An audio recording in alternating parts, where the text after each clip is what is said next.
Nothing at all. So Real Madrid advanced 6-3 on aggregate, 3-1 on the night, and a very deserving win for them in this second leg. Let's welcome in Jurgen Klinsmann and Frank Leboeuf to talk more about this. But let me start with you, Craig. I told you. It's going to be a great game. But it was way smoother than expected for Real Madrid. I know City have had their problems this season, but we couldn't have expected it to be this smooth. I thought it was going to be a really entertaining game because City would have to go for it. Their flaws at the back would see them exposed, which is what happened. But I was really, really shocked by how, take the free kick away, the Marmoush free kick off the frame of the goal that Nico Gonzalez scores with. Thibaut Courtois will not have many easier nights in any La Liga game. Any La Liga game, and even those down in the bottom six. That's what was so disappointing from a City perspective, that yes, there was no Erling Haaland, but there was Omar Marmoush who can run in behind. He can spin in the channels. They never ever played one ball in behind when he made runs. And he made a couple of decent runs, particularly in the first half. But City went from side to side to side and back. They never exploited his pace, which is why, one of the reasons he plays, obviously when Haaland plays, he plays sort of with him and around him. But with no Haaland there, he made 2 or 3 runs where he spun in behind and they didn't even bother to look for that ball over the top. It was a game that set Real Madrid up nicely for their La Liga game against Girona at the weekend. That is how easy that was, and that's how far, unfortunately for Guardiola's team, that's how far they've fallen in the space of 6 months. That they are now. I was watching Guardiola after the game. He was giving a couple of interviews, one in Spanish that we tried to decipher. You did. And another in English, and it was he wasn't so much he didn't look as if he was frustrated and disappointed. It was almost like there was an acceptance of, we knew we were going to get beat, and we did. He did. He said the best team won. Jurgen, what was it a case of then? Was it Manchester City just being super disappointing on the night, or were Real Madrid just too good? I think both of them. I think that Man City got into the game with, they were not confident. They were not really believing in the surprise, maybe scoring there first and giving them a real game, giving them a real challenge. Obviously, it helps Real Madrid if you score after 4 minutes with this counter break from Mbappe. Beautiful goal by Mbappe. But it shows you already kind of the mental state of Man City going into that game, because with a long ball like that, from a coaching perspective, this is absolutely no-go, that you can get beaten so easily, over the top of your center back. The other center back is not backing up and not helping him out in time. It was just a perfect start for Real Madrid, and it proves again that Real Madrid is just a team that once the things really matter, and when it gets really into crunch time, which it does in February, March of each year, then they step it up. They step it up another couple of notches, and obviously with Mbappe now getting into a rhythm, with Mbappe now really showing his qualities, week in, week out. We discussed in the beginning of the season all his issues, all his problems, and we all had our doubts. Is that the right place for him? Is it really that move to Real Madrid? And so he proved us all wrong in that way, and it's just fun to watch him now. Being having a smile in his face, being positive, being confident. And this front four of Real Madrid is just destroying you. And so this game came at the right time for Real Madrid, and it came at a bad time, or the wrong time for Man City. And it's a year that Manchester City is going through, and especially obviously Pep Guardiola is going through, where things don't work out the way they imagined, and they struggle. They struggle obviously with injuries as well, and you feel for them, but at the same time, you got to give Real Madrid a lot of credit and a lot of compliments, and they are right there. They are again there to challenge the Champions League trophy, and this tonight was a very, very strong statement. And to Jurgen's point, Frank, speaking about coming through at the right time, what about Kylian Mbappe? That's simply amazing. I think in 14 games he scored like 17 or 18 goals lately. He's been outstanding. He's giving all all what people were expecting from him. We didn't see a good Mbappe, and we have to be fair, for like 6 months or even just before he left for Paris Saint-Germain. But now he's back from his best. I mean, what he showed today, the commitment, the skill that he had was amazing. But it's exactly what I saw today on the perfect picture, on a perfect frame, is the first goal. You know, Asensio, a young player, very confident, not being shy of launching a long ball. And then Mbappe, you know, technically, you know, so precise that he can even chip the ball over the goalkeeper. But on the other side, we are talking about Ruben Dias, one of the best defenders in the world, and John Stones not covering him, one of the best defenders in the world. And one is missing the ball, the other one is not covering, Ederson doesn't know what to do. That's simply amazing what I see from Manchester United. But in Kylian Mbappe's point of view, that's unbelievable. I'm so happy for him that he showed to the world that he's back to his best. But I have to say, the second goal from Real Madrid, it's a masterpiece. Amazing. From the back, starting from Tchouaméni towards every player almost, Bellingham, Rodrigo, of course, Vinicius. That's a masterpiece. Everything was perfect. Everywhere the players, they had to do something, they did the perfect things. That was great. What stood out to you, LA? Well, I think I'll focus on Real Madrid. And when you think 3-1, you may have thought that perhaps this game was in question at some point. It was not. 3-1 doesn't begin to tell you how much of a difference there was today between Real Madrid and Manchester City. In fact, I'll say that how much of a difference there is in general between Real Madrid right now and Manchester City. Because if you go back a week ago, it should have been far more than 3-2, regardless. You get into this match thinking that you're going to get something out of Manchester City, and Real Madrid just displayed exactly what they can be in the attack. Through the midfield, back line, you may have some questions, but I would also say that in order for them to win the game and control the game in the manner in which they did today, they had to get work through the midfield. So shout out to Dani Ceballos, for example, who I thought was excellent today. Tchouaméni, who has been playing as a center back in the pairing today with Dani Ceballos, he was excellent. But in order for them to be excellent, you also have to point the finger at Manchester City and look at that midfield and say, no, it's just not happening. It's not going to happen. Gundogan looks old. He does. Bernardo Silva doesn't seem to have the spark that he once did. And the worst sort of team that Manchester City could have played against is Real Madrid. Because Real Madrid does have athleticism in transition and does have runs out of the midfield by Jude Bellingham. And nobody was tracking those runs. And they do have players that can get in behind through Kylian Mbappe. And they do have 1v1 players with Rodrigo and Vini. There was a sequence in which Rodrigo, all he did was stop the ball on the turn, and Gundogan almost ended up in the stands. That is sort of the mismatch in athleticism that we saw today in full display. Attacking talent with speed that just kills Manchester City.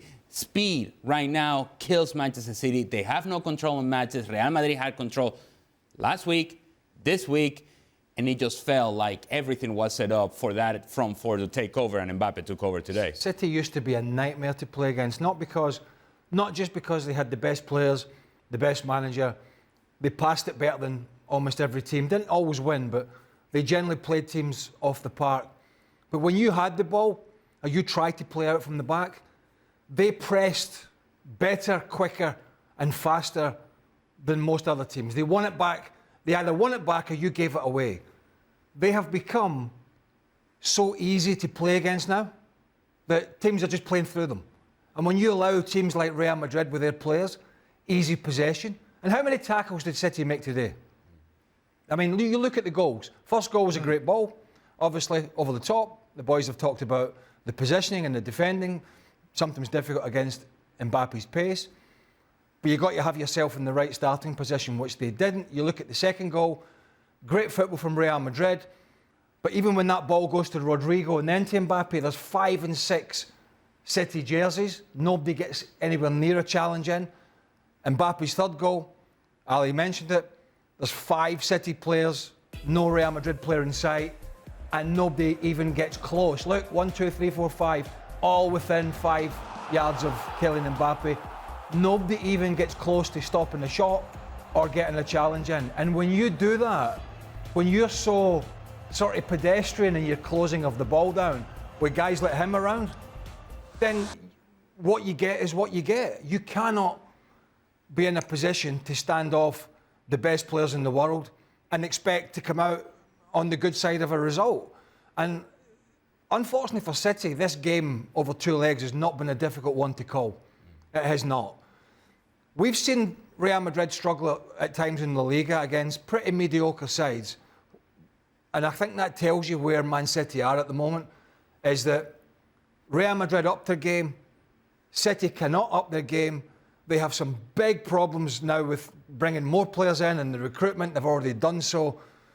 But this era of most of these players, a lot of these players, and Ali touched on it, Bernat, and they have been brilliant. Walker's gone. Ederson hasn't always been a number one recently with Ortega been in. John Stones has had his injury problems. They've struggled a little bit in the sort of left-back area. Gundogan was never going to come back the same player. Obviously, they're missing Rodri, who is the best in the world in his position. Kevin De Bruyne can't influence games like he once did. So when you start to go through that, we're talking about the engine room of the team, the spine of a team. That is a very, very difficult situation to be in. Manchester City they've had the conveyor belt on before where players have left, like Vincent Kompany, like David Silva, like Fernandinho, and others. And they've always been able to go and bring in replacements who were either adequate replacements or better. But it's tough to see how they're going to better what they have had in the last couple of years, because it has been pretty dominant. And to go out and better that when these players come to the sort of twilight of their career, I think it's got a very, very difficult situation. And also, and I'm sorry to go on, I didn't like, and as good as he's been, I didn't like the Man City manager talking pre-game about we have only a 1% chance of winning this game. Off the back of a thumping of Newcastle at home with a Marmoush hat-trick, that's not a very good message to send to world-class players who have played at the highest level, that we've basically no chance of going to the Bernabeu and getting a result. And you're talking, for the most part there, Craig, about the level of play of this team. But you mentioned earlier that there's an acceptance to who they are. And I'm not even going to address their level of play. I'll address coming out of halftime, you're down 2-0. You're probably out of it, but if there's going to be a reaction, it's going to have to happen early on in the second half. And as they come out on the field, and they're just standing on the field, you never saw togetherness. You never saw energy. You never saw intensity. You never saw leadership. It's just guys standing there with blank stares in their face. They didn't believe that they could do this. Now, it doesn't help that your manager says we only have 1% chance. That doesn't help the situation at all. But the whole feeling of Manchester City is we're not good enough to compete at this level. We'll run around, we'll pass the ball around, and maybe we'll pull something off, but we don't truly believe that we're capable of doing this. And if they were going to ever be able to do this at Santiago Bernabeu, they had to manufacture from nowhere.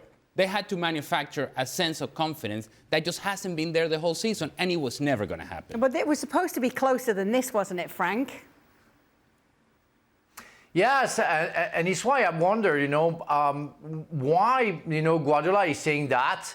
How far are we going to go before we're going to point him as maybe someone responsible for that kind of result that they have and they have been having for the season? And there is a question about the Premier League as well. You have a team who just beat Newcastle 4-0, where Newcastle have been absolutely fantastic lately. We are saying that Real Madrid, sometimes they have bad games, and Man City, they come to Santiago Bernabeu, they are smashed for 90 minutes, they don't react, and they are fourth in the Premier League. So I guess that apart, and we can put Liverpool and Arsenal maybe away from that criticism, but what does it say about the Premier League? Because if Manchester City is not capable of beating or even fighting and giving hard time to average Real Madrid this season, what we see in the La Liga, what does he say about the Premier League again? So maybe some others, maybe Craig and Ali can answer to that. But really, I'm so disappointed because there is no reaction, there is no time spirit, and but they're forced in the league, in the Premier League. Let's talk about the winners. We've talked enough about Man City right now. I wanted to get a take from you, Jurgen, on Kylian Mbappe, because we did get to see all the best of him tonight. The speed, the quick feet, the finishing. Yeah, and I think, you know, it's really necessary to talk also about Carlo Ancelotti and what he's done over the last 8-9 months. Obviously, they had their troubles in the beginning of the season. Kylian had his troubles to get into a rhythm, to find a connection with Vinicius Junior, with Rodrigo, with Bellingham. We all were questioning, and is it possible to play with these 4 front players and not conceding too many goals on the other end? And it's a little bit, you know, the discussion we always had over the years, you know, when they tried to put the superstars together at Paris Saint-Germain, which didn't work with Messi, Neymar, and Mbappe. And for, you know, whatever reason, Carlo Ancelotti is always capable over time, you know, it's not happening overnight, to put the pieces together in a perfect manner. And this was a demonstration tonight that he is able to put these pieces together, to melt these players together. And what was fascinating today certainly was the fact that they were not only attacking together, they had fun, they were passing the ball to each other. There was no jealousy at all involved. You know, they were all happy for Mbappe scoring the hat trick, the 3 goals.